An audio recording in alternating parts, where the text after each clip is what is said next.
एक दिलचस्प मुताले से पता चला है कि वो फैमिलीज जो हफ्ते में कम से कम 4 दफा एक साथ मिलकर खाना खाते हैं, उनके बच्चे ड्रग्स, शराब और सिगरेट नोशी के कम आदी होते हैं बनिस्बत उन बच्चों के जिनकी फैमिलीज एक साथ मिलकर खाना नहीं खाती थी।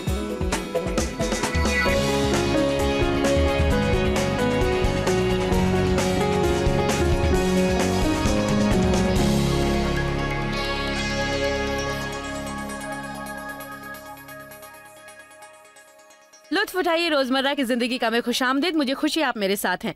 अगर आप सेहतमंद और खुशहाल होना चाहते हैं तो कुछ चीजें हैं जो आपको सीखनी पड़ेंगी। डॉक्टर डॉन कॉल्बर्ट और उनकी अहलिया आज हमारे साथ यहाँ हैं और वो हमें बताएंगे कि किस तरह अगर हम वो करेंगे जो हम कर सकते हैं तो खुदा वो करेगा जो नहीं कर सकते। डॉन और मैरी यहाँ आने का शुक्रिया। शुक्रिया। डॉन, आपने ये लाजवाब किताब लिखी है, द 7 पिलर्स ऑफ हेल्थ, और अब तक हम बात कर रहे थे कि किस तरह बाइबल कहती है कि जो चीजें आदमी के लिए नामुमकिन है वो खुदा के लिए मुमकिन है। खुदा के लिए कुछ भी नामुमकिन नहीं है। ऐसी चीजें हैं जो हमारे लिए नामुमकिन है, लेकिन फिर ऐसी चीजें भी हैं जो हमारे लिए मुमकिन है। तो अगर हम अपना काम करें तो खुदा हमेशा उसका काम करेगा। वो चंद आसान सी चीजें क्या हैं जो हम कर सकते हैं? चंद आसान चीजें जो हम कर सकते हैं, ये जानिए कि अगर हम सेहतमंद ग़िज़ा और कसरत और पानी पीकर बीज बोएंगे तो हकीकत में हम बेहिसाब सेहत की फसल काटेंगे। इसीलिए मैं कहता हूँ कि ज़्यादा से ज़्यादा कुदरती ग़िज़ा हमको खाना चाहिए। देखिए, हमारे जिस्म को ज़िंदगी की ज़रूरत है। यीशु कुदरती ग़िज़ा खाते थे। इश्तिशना 8:8 में कहा गया है कि वादे वाली जगह पर गेहूँ, जौ और अंगूर और अंजीर के दरख्त और अनार भी हुआ करते थे। डोनट्स और केक वगैरह नहीं है, कुदरती चीजें थी वादे वाली जगह पर। इसलिए फिर से मैं जो लोगों से कहता हूँ कि कुरिन्थियों अव्वल हमसे कहती है कि तमाम चीजों की इजाजत है, पर तमाम चीजें फायदेमंद नहीं होती हैं। दूसरी लफ्जों में, हम कभी कभार डोनट्स खा सकते हैं या वक्तन फवक्तन थोड़ी आइसक्रीम खा सकते हैं, लेकिन अगर हम मुसलसल इन खानों को अपने जिस्म में डालते रहेंगे तो उसके नतायज हमें भुगतने पड़ेंगे। इसलिए हमें ज़ब्त से काम लेना चाहिए। खुदावन ने मुझे ये बताया है कि हमें तकरीबन 50% कुदरती खाना खाना चाहिए ताकि वो उस 50% खाने को बराबर कर सके जो आदमी के बनाए हुए हैं, और हम उसके आदी हो चुके हैं। जानिए कि आदमी के बनाए हुए खाने प्रोसेस्ड और फास्ट फूड हैं। इन खानों का जिस्म आदी हो जाता है, वैसे ही जैसे मंशियात की लत या सिगरेट नोशी और उसकी लत, क्योंकि इन खानों को बनाने वाले अक्सर औकात इनके मसालों में कुछ वो चीज़ें डालते हैं जैसे MSG, जो दर हकीकत ब्लड शुगर को कम करता है और भूख पैदा करता है। इसीलिए हम ये खाना चाहते हैं। वो उसमें ढेर सारी शक्कर और बहुत ज़्यादा प्रोसेस्ड कार्बोहाइड्रेट्स डालते हैं ताकि खाने के चंद घंटों बाद हमें इन्हें दोबारा खाने की चाहत पैदा हो। कि नकली चर्बी भी मिलाते हैं, पर इससे लज्जत आती है, सही दिखता है, सही महसूस होता है, सही खुशबू। इसीलिए हमारे पांचों हिंस इन खानों को इतना पसंद करते हैं कि हमें इसे खाकर राहत मिलती है। तो बजाय इसके कि रूहुल खुदूस की तरफ आए, बहुत से लोग जब वो परेशान होते हैं, जब वो उदास होते हैं, जब वो मायूस और तनाव होते हैं, तो वो उस राहत बख्श खाने की तरफ खींचते हैं। ये कंपनियां साइकोलॉजिस्ट और मार्केटर्स को हायर करती हैं ताकि हम इससे जज्बाती तौर पर जुड़ें और हमारे बच्चों को भी ये अपनी तरफ खींचें। फिर होता यह है कि हमें रोज़ाना ये खाने खाना पड़ते हैं, खासकर सोने जाने से पहले। हम नादानिस्ता तौर पर ये करते हैं कि हम एक नशावर खाना खाते हैं, इससे हमारी ब्लड शुगर बढ़ती है या हमारे जिस्म में चर्बी जमा करती है। तो ऐसे खाने भी हैं जिसे आप कह सकते हैं बेकार खाने। पूरी तौर वो से बेकार कैलोरीज होती हैं जिनका कोई फायदा नहीं होता है, बिल्कुल नहीं होता। होते हैं वो खाने जिन्हें आदमियों ने बनाया है, वो प्रोसेस्ड फूड है, जिसे क्रैकर्स, कुकीज और जहाँ तक कि डब्बों का गोश्त। जानिए कि प्रोसेस्ड फूड मीट्स जैसे बेकन, हैम और यहाँ तक कि टर्की में नाइट्रेट्स होते हैं और उसमें नाइट्राइट्स डाले भी जाते हैं। यहाँ तक कि हॉट डॉग्स में भी ये बहुत कुछ होता है, ये प्रोसेस्ड गोश्त होता है। नाइट्रेट्स का ये होता है कि उसे नाइट्रोसमीन्स में बदला जाता है और इससे दिमाग के कैंसर का खतरा बढ़ जाता है, मसाने का कैंसर, पेट का कैंसर और एसोफेगल कैंसर। दर हकीकतन एक मुताले से पता चला है कि जो बच्चे महीने में 12 या उससे ज़्यादा हॉट डॉग्स खाते हैं, उनको खून का कैंसर यानी लुकेमिया होने का खतरा 9 बार ज़्यादा हो जाता है। हाँ, ये मैंने सुना है, हैरत अंगेज है। यहाँ तक कि जो औरतें हामला हैं और हॉट डॉग्स खाती है हफ्ते में 1 या 2 बार, उन्हें भी ये खतरा दोगुना हो जाता है कि उनके बच्चों को ब्रेन ट्यूमर हो जाए। इसीलिए एक बार फिर हम लोगों को कुदरती खाने खाने के लिए कहते हैं, और ये बड़ा आसान है। ये फल और तरकारियाँ होती हैं, जौ होता है, बीन्स होती हैं, दालें होती हैं और उसमें मेवे भी शामिल होते हैं। तो यही चीज़ें हैं। अच्छे किस्म का गोश्त, अच्छे किस्म का गोश्त जैसे ताज़ी मुर्गी, ताज़ी टर्की, जी हाँ, मछली और मछली जैसे समुद्री सैल्मन ना कि ब्रीड की हुई, इससे हम हमारे जिस्म को वो देते हैं जिसकी उसे ज़रूरत, ना कि वो जो वो चाहता है। इस तरह रफ्ता रफ्ता ये चाहत ख़त्म हो जाएगी।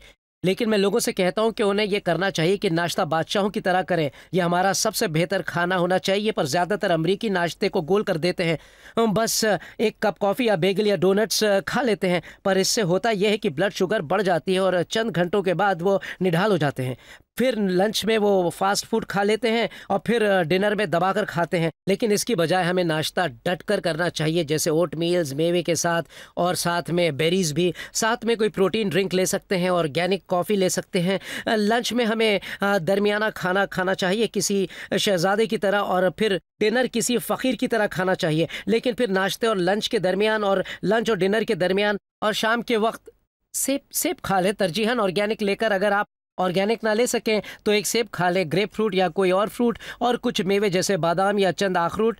इससे ये होगा कि आपकी ब्लड शुगर बराबर रहेगी और आपको शक्कर खाने की चाहत नहीं होगी, कैफीन की चाहत नहीं होगी। इससे वो सारी चाहतें ख़त्म हो जाएंगी, पर आपको जहनी परेशानियों से गुजरना पड़ेगा किसी नशेबाज की तरह। मैं लोगों से कहता हूँ, और इसके लिए मुझे उन्हें तंबी भी करना पड़ती है, क्योंकि वो ऑफिस में फ़ोन करके कहते हैं मुझे पता नहीं मेरे शौहर को क्या हो रहा है या मेरी बीवी को, क्योंकि जब से आपने उसे इस प्रोग्राम पर रखा वो सबसे ज़्यादा चिड़चिड़ी, सबसे ज़्यादा बदमिजाज औरत बन गई है, और मुझे पता नहीं कि वो पीएमएस में उलझ गई है क्या। दरअसल मसला ये है कि जब हमें किसी चीज की चाहत होती है तो हम समझते हैं कि हमारे जिस्म को उसकी आदत है। हम सब यही गलती करते हैं।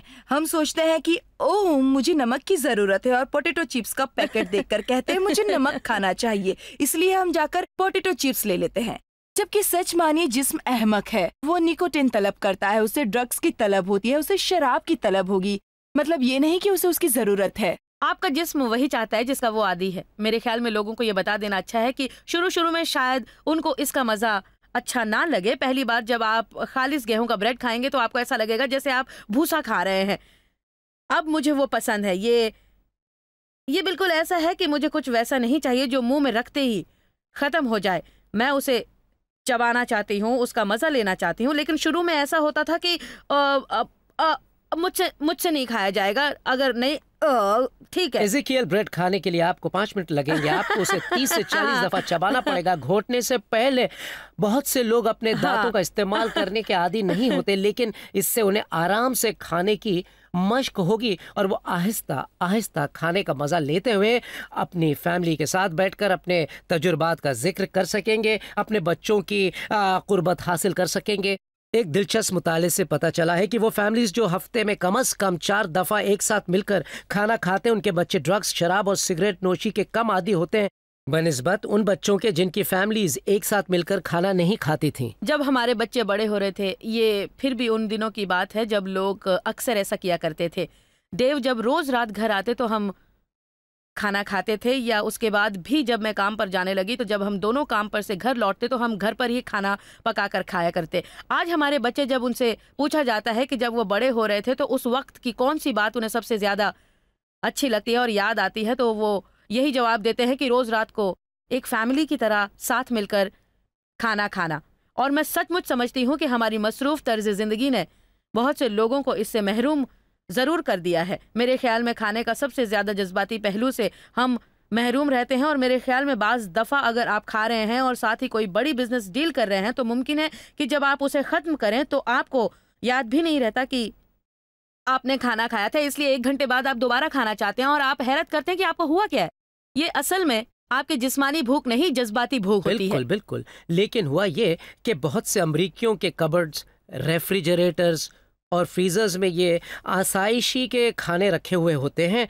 उनके पास क्रैकर्स, कुकीज़, कैंडी, आइसक्रीम और दूसरी हर चीज़ होती है। इसलिए जब रात में उन्हें ये जज्बाती दौरा पड़ता है तो वो जाकर ये खाना खाने लगते हैं। मैं लोगों से कहता हूँ कि इन खानों को घर से बाहर कर दें। हाँ, ठीक कहा। उन्हें घर में रखना ही नहीं चाहिए, ये सामान मुहैया ना करें। बिल्कुल, क्योंकि उस लम्हे में जब आप कमज़ोर पड़ते हैं तो आप उन खानों की तरफ राग़िब होंगे ही। एक चीज़ जो और है जो हो रही है और जो सचमुच परेशानी का बायस है, वो ये है कि ये निशानदेही है कि सन 2010 तक हमारे 5 में से 1 बच्चा डायबिटिक होगा या उसमें होने की अलामतें होंगी। अगर ऐसा हुआ तो हमें सेहत का बड़ा मसला दरपेश हो जाएगा। और ये समझिए कि अगर हम अपनी सेहत की परवाह नहीं करते तो कम से कम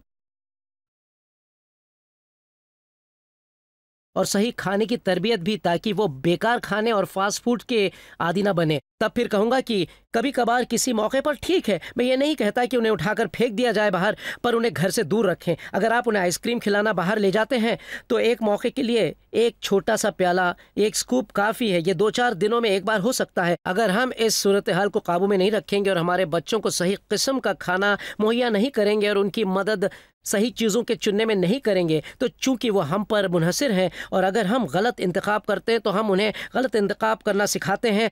और यही बात कसरत की भी है, यही बात पानी के साथ भी है। बहुत से बच्चे पानी नहीं पीते, वो सोडे के आदी हो जाते हैं। तकरीबन हर 12 आउंस सोडा में कम से कम 9 से 10 चम्मच शक्कर होती है। मैंने तो ये भी सुना है कि चंद फास्ट फूड के रेस्टोरेंट वाले उनकी फ्रेंच फ्राइज पर अक्सर शक्कर डालते हैं और ये एक सबब है कि हम उन्हें इतना खाना चाहते हैं। और एक बार फिर फास्ट फूड, हमें इसकी एक हद मुकर्रर करनी चाहिए। मैं ये नहीं कहता कि बर्गर किंग या मैकडॉनल्ड में आप नहीं जाएं, मैं ये नहीं कह रहा हूँ। मैं ये कह रहा हूँ कि बजाय रोजाना या हर दूसरे दिन जाने के आप तय कर लें कि बहुत हुआ तो हफ्ते में एक बार जाएंगे। और ये जानिए कि वो लोग खिलौने, प्लेग्राउंड, कार्टून और दूसरी चीज़ों से आपके बच्चों को ललचाते हैं और हमारे बच्चे फास्ट फूड की खुराक के आदी हो जाते हैं। बहुत ज़्यादा शक्कर वाली खुराक, प्रोसेस फूड वाली ग़िज़ा, और नतीजे के तौर पर हमारे बच्चों में ज़्यादा वजन और मोटापे की वबा फैल रही है और आने वाले वक्त में डायबिटीज़ और सेहत के लिए मुज़िर वबा इस मुल्क में फैल जाएगी। ज़्यादातर औकात होता यह है कि बच्चे बहुत ज़्यादा वजन होने की वजह से खुद को गैर महफूज समझते हैं, खुद को पसंद नहीं करते और इस सबब वो उदास रहने लगते हैं, सबसे कटे कटे रहने लगते हैं। और ये बड़ा हैरत अंगेज़ है कि अगर हम कलाम में से खुदाई उसूलों की पैरवी करें और तमाम चीज़ें मियाना ढंग से करें तो हम बहुत ज़्यादा खुशहाल रहेंगे। तो एक होता है बेकार के खाने और एक है कुदरती ग़िज़ा, और हमें ज़िंदगी को चुनना है। हाँ, ठीक लेकिन कहा। फिर मैं लोगों से कहता हूँ कि अगर वो कम से कम 50% इन कुदरती खानों को चुने, जैसे लंच या डिनर के पहले ज़्यादा सैलड खाएं, पर उन पर वो सैलड ड्रेसिंग ना डालें जो ओमेगा 6 हीट प्रोसेस तेल से भरी होती है और जो जिस्म में जलन पैदा करती है। इसकी बजाय वो खालिस तरह का जैतून का तेल या अच्छे किस्म का तेल इस्तेमाल में लाएं। हम अच्छे किस्म के सेहत बख्श तेल जब इस्तेमाल करते हैं तो ज़्यादा खाना खा जाने का इम्कान कम हो जाता है। जब 1 मिनट में हम वापस लौटेंगे तो हम डिटॉक्सिफिकेशन की बात करेंगे, क्योंकि बहुत ज़्यादा सालों तक गलत सलत ग़िज़ा खाने, गंदी हवा में सांस लेने और दूसरी चीज़ों के सबब हमारे जिस्म में बहुत सी चीज़ें हैं जो गैर ज़रूरी हैं। तो डिटॉक्सिफिकेशन का करिश्मा आप देखते रहते हैं। हम एक छोटा सा ब्रेक लेंगे और फिर फौरन वापस आकर हम आपको बताएंगे कि किस तरह उन गैर ज़रूरी चीज़ों को अपने जिस्म से बाहर करें जिन्हें आपके जिस्म में नहीं होना चाहिए।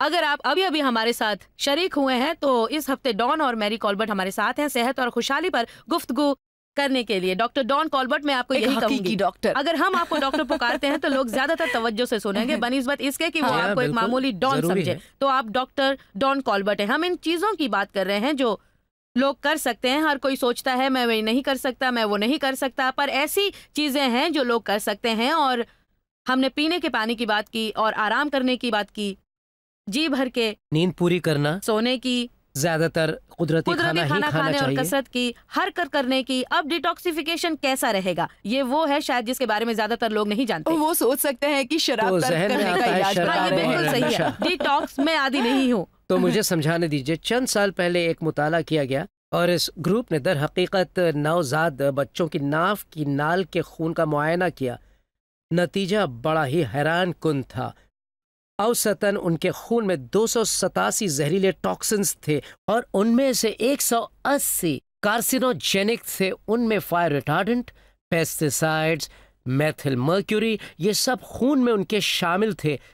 तो हम इस दुनिया में आते हैं जिस्म में जहर लिए हुए, इसलिए ये बहुत ही अहम है कि हम हमारे जिस्म की सफाई करें और उसे डिटॉक्सिफाई करें। खास करके हमारे अहम एज़ा लिवर की बराबर सफाई करते रहें ताकि वो टॉक्सिन से बचा रहे और उसका ज्यादा से ज्यादा टॉक्सिन साफ होता रहे। ये बड़ा आसान प्रोग्राम होता है। कुछ लोगों के जिस्म में धात भी होता है जो उनके दांतों में धात भरने से होता है। ठीक कहा ना, है ना? बिल्कुल सही। ये जानिए कि चांदी भरना जो 50% मर्क्यूरी है, और मर्क्यूरी इस सरजमीन की तीसरी सबसे ज्यादा जहरीली शय है। समझिए कि जब डेंटिस्ट आपके मुंह में से वो भरी हुई चांदी निकालता है तो ओशा के हिसाब से उसको बायोहैज़र्ड सील कंटेनर में डालना होता है, और अगर आपसे ऑफिस में मर्क्यूरी गिर जाती है तो आपको उसे साफ करवाने के लिए हैजमैट यूनिट को बुलाना पड़ता है।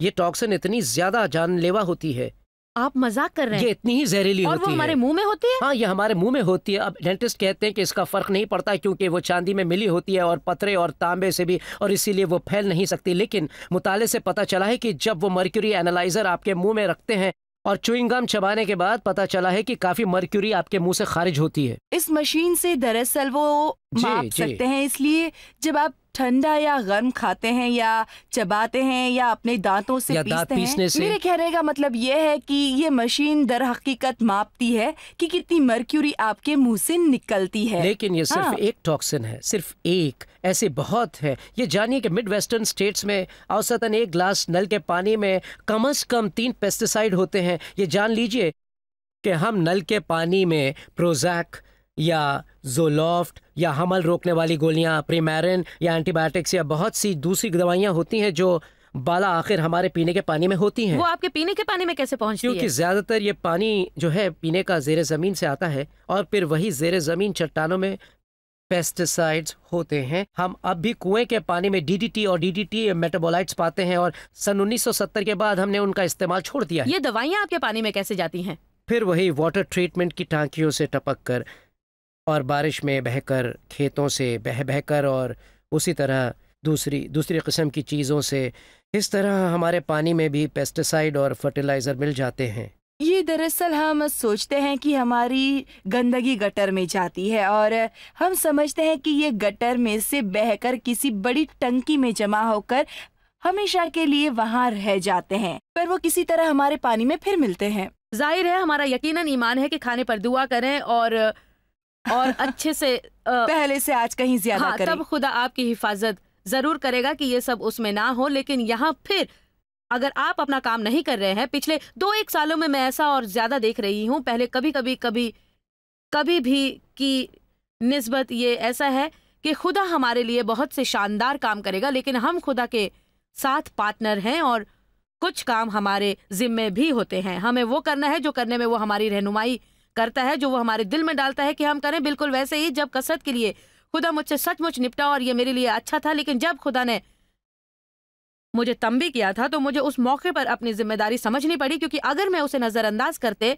रहती तो मुझे नहीं लगता कि इसी तरह वो मेरी हिफाजत करते रहता। मेरे ख्याल में खुदा जो हमें करने के लिए कहता है और जो कलाम हमें बताता है वो करना हमारी जिम्मेदारी है। मैं बहुत कुछ नहीं कर सकती, लेकिन मैं पानी पी सकती हूँ, मैं वो कर सकती हूँ जो कर सकती हूँ। रात में अच्छी नींद सोने के लिए मुझे रात के 10 बजे तक काम नहीं करना है, मैं 7 बजे काम बंद करती हूँ ताकि मुझे वो फुर्सत के लम्हात मिले।